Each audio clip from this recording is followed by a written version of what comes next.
Bonjour Thomas, Franck Opar, bonjour Jacob, j'ai le plaisir de vous accueillir parce que vous avez bouloté un max, ça fait longtemps d'ailleurs que vous travaillez, ça fait longtemps que vous attendez de remonter sur scène, l'album est sorti, je le montre parce qu'il est fantastique, il y a du vinyle, Thomas, Franck Opar, Bloodstone, c'est beau, c'est excitant même je dirais. Hein.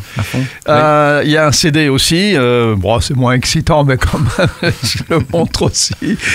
Alors c'est de la musique comme avant je dirais, du rock, du blues. Comment est-ce que tu décrirais ta musique, Franck ? Oui, c'est du rock. Et comme tu dis, ouais, on l'a sorti en mars, là. Ça faisait longtemps qu'on attendait de pouvoir le défendre sur scène. Et là, on a eu quelques dates, notamment avec toute la team et Jacob qui est ici présent aussi. On a pu se lâcher enfin sur scène et le défendre. Et c'est pour ça qu'on fait de la musique. C'est pour pouvoir justement être sur scène, se donner à fond. Et c'est vrai que c'est un plaisir et aussi de le défendre en radio aussi. Donc merci à toi de nous accueillir ici. Non, mais moi c'est moi qui vous remercie. Mais bon, vous avez en effet une musique qui vient de loin, parce qu'on pourrait dire ok, elle vient d'où ? Du Mississippi, elle vient du Bayou, mais c'est pas vos racines. Alors, c'est de la musique qui ressemble à Ben Harper, à Creedence Clearwater Revival, à Lynyrd Skynyrd. Enfin, dans l'esprit, ça ressemble à tout ce qui est sudiste. Mais alors avec un instrument assez étonnant qui prend le dessus, c'est une lap steel. Alors c'est un instrument qu'on joue à plat. D'ailleurs, après il y a une session acoustique, donc on va vous voir.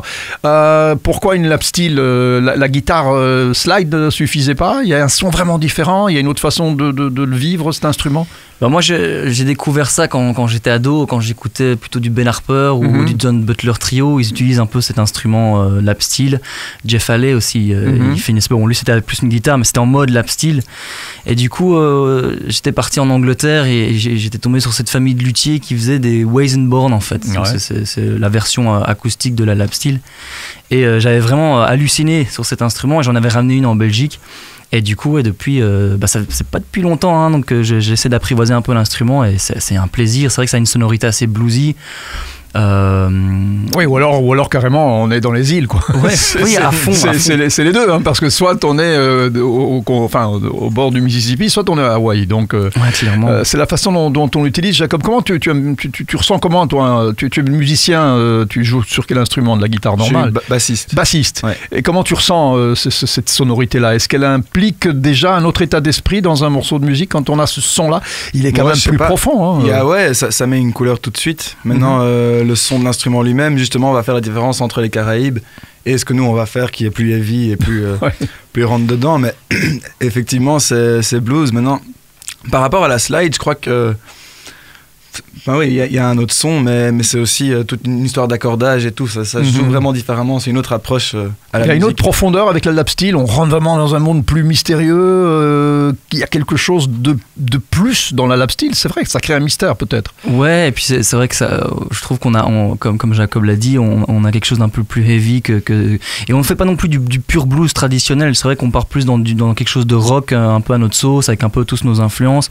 Du coup, c'est vrai que cette lap steel apporte un côté un peu plus gras. C'est vrai que moi, on aime bien utiliser des amplis à lampe à fond, et que ça soit un peu gras et qu'on envoie le pâté sur scène. Le pâté sur scène. Tom, il accorde super grave sa guitare aussi. Ouais, je joue avec des cordes baryton sur la lap steel. Donc ça, c'est assez rare, effectivement. Et tu es avec ta lap steel non-stop sur scène, ou tu prends aussi une slide, tu prends une autre gratte, tu es non-stop dessus ? Alors, il y a beaucoup de morceaux avec la lap steel, évidemment, mais c'est vrai que parfois, je passe à la gratte électrique, la gratte classique, mais c'est vrai que mon dada à moi, c'est vraiment cette lap steel, quoi. Et quand on compose en tenant compte de l'instru aussi, donc si tu composais sans la lap steel, les morceaux seraient différents. Tout à fait, ouais. Et c'est vrai que avec Jacob, on a l'habitude de composer surtout maintenant ensemble.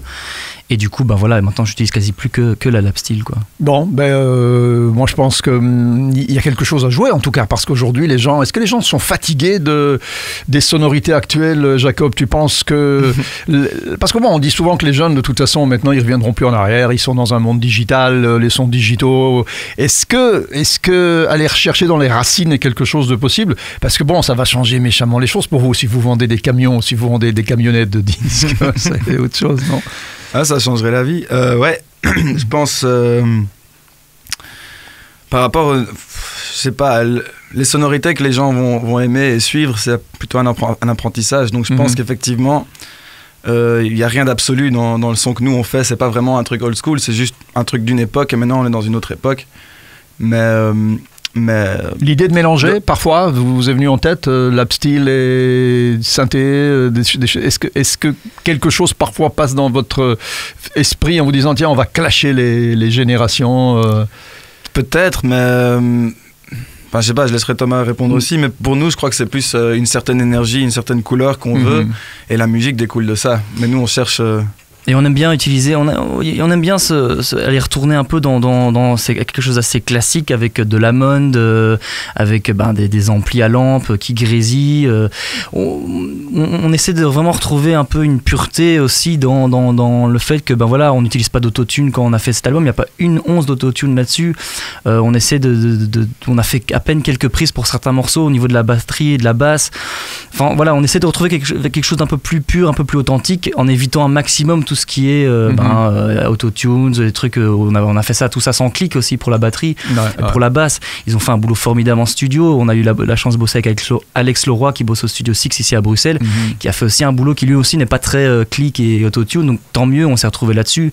Et c'est ça, je trouve, qui donne un côté un peu plus, on va dire, authentique au rock qu'on sincère propose. En tout cas, sincère. Ouais. Voilà, vous trahissez pas les racines de la musique, en tout cas celle que vous aimez, celle que vous écoutiez quand vous étiez gamin. On va terminer justement là-dessus. Jacob, c'est quoi tes groupes quand tu es à la maison, que tu es tranquille, que personne te casse les bouboules, qu'est-ce que tu écoutes?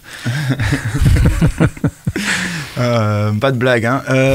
Moi j'aime les Beatles, ça c'est un peu le truc vers lequel je suis pas toujours en train d'écouter les Beatles, mais il y a toujours un moment sur une année où je vais me mettre à écouter et je vais me dire en fait, quelle époque? C'est génial ce groupe-là. À partir de 66 sûrement. Non, tout. Ouais, la première époque aussi. Ouais, moi j'aime bien. D'accord. Je trouve ça incroyable qu'ils aient tout fait en 8 ans déjà. Et j'aime bien contextualiser tout ça, voir. Et sur 4 pistes aussi, 4 pistes, 8 pistes aussi. Hein, et t'entends des trucs et tu te rends compte qu'il y avait 1 an et demi entre les deux. Et il y a moi j'adore ce groupe-là. Et Franck, par exemple. Écoute, moi j'aime bien tous les grands classiques, genre Led Zepp, The Doors, etc. Tous les grands titans qui ont marqué l'histoire du rock. Je pensais à Guns N' Roses et tout ça, donc dans le plus classique. Mais j'aime beaucoup aussi les découvertes. Il y a beaucoup de groupes récents des States, mais aussi d'ailleurs, qui réexploitent un peu tout ça à leur sauce. Et je trouve ça vraiment génial, comme Greta Van Fleet ou Larkin Poe. C'est vraiment moi, ça m'inspire énormément. Autant les grands classiques, les grands titans de la musique continuent à m'inspirer chaque jour, autant les découvertes parfois, c'est énorme ce qu'ils font, même si voilà, ils revisitent un peu, mais c'est toujours un plaisir de découvrir des nouveaux groupes, des nouveaux artistes qui réexploitent un peu tout ça à leur sauce. Bon, eh bien l'album Bloodstone est là, les artistes sont là, prêts à monter sur scène. Je suppose qu'il y a une page Facebook sur laquelle on peut voir les concerts, vous allez... Oui, tout à fait, voilà, donc tous les réseaux, Facebook, Insta, tout ça. Voilà, Thomas, Franck Hopper, Bloodstone, la session acoustique qui va maintenant arriver, parce que vous nous faites un cadeau fantastique, c'est une session acoustique avec 2 morceaux. Alors le premier morceau, c'est un morceau de votre compo qui est, dis-moi, Into the Water. Ouais. Into the Water. Et alors il y a une reprise aussi, un cover que vous allez faire, et c'est de Ben Harper, c'est Wimping Boy. C'est un morceau qui m'a beaucoup inspiré quand j'étais ado. Ça c'est du lourd. Ouais. Ça c'est du lourd. Bon, merci, à très vite. Merci à toi. Et bon vent. Ciao, merci.